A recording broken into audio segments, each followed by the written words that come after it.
I think you all enjoyed Margaret Hadden's story about her laddie. I think she's going to tell us some more about Clint.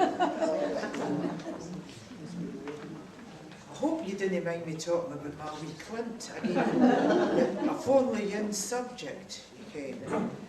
I'm glad the skills teach about the birds and the bees, for I've never been able to explain it to my wee Clint. So the day I was fair flummoxed when Clint came home for the skill and asked, "Can you and my father no get married?" I was fair to him. I said, "Son, we are married. Can you no see our wedding photo on the sideboard of me and your father outside the kirk with your Uncle Jimmy and your Auntie Jenny?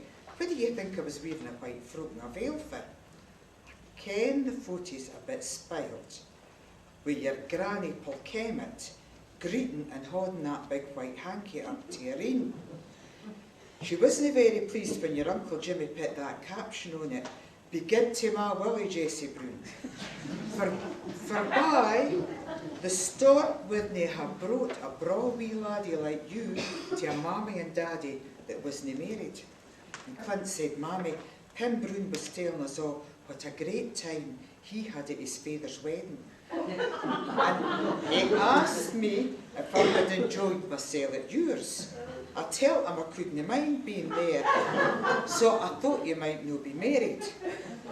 Wee Jimmy Smith's father has told him he can bring 12 pals to his wedding. Jimmy's given first chance to anybody who'll ask him back to their mammy or their daddy's wedding. So I suppose I'll no get unless you get married again. But you're wrong about the stork. Wee Jeannie McBean and her brothers have never had a father, but they've got lots and lots of uncles. And each yin brings them money and gives them sweeties and presents. On Saturday night, their new uncle gave them money to go to the pictures and more for a feed after it. Yin night, when they came home for the pictures, the house was in darkness. After they knocked for a while, their new uncle shoved a £20 note through the letterbox and told them to go and buy fish suppers. He said he was playing at hide and seek with their mammy. Sissy Mackay went to her father's wedding at a smashing time. She got to bring 2 pals and they ate for the buffet all night. Sissy got up and sang, "I'm Nobody's Child." And she made out £12 in tips for the guests. Young old wifey was greeting, but her granny was fizzing.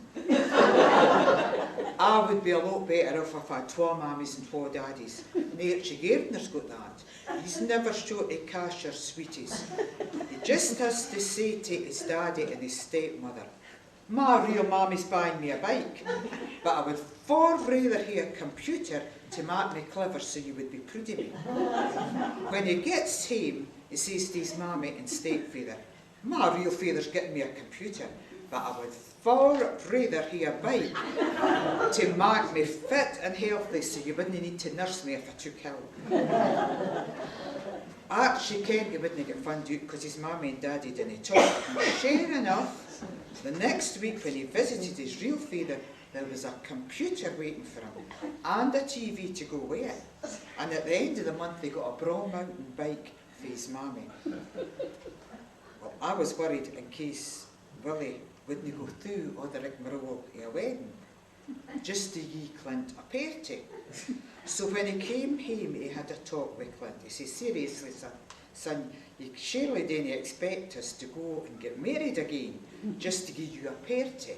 Now bring half a dozen pals on Saturday night, we'll hire a DVD, we'll get crisps and hamburgers and sweeties for you. Well, that day, son." "Aye," he says, thanks, Mum, they're very dull."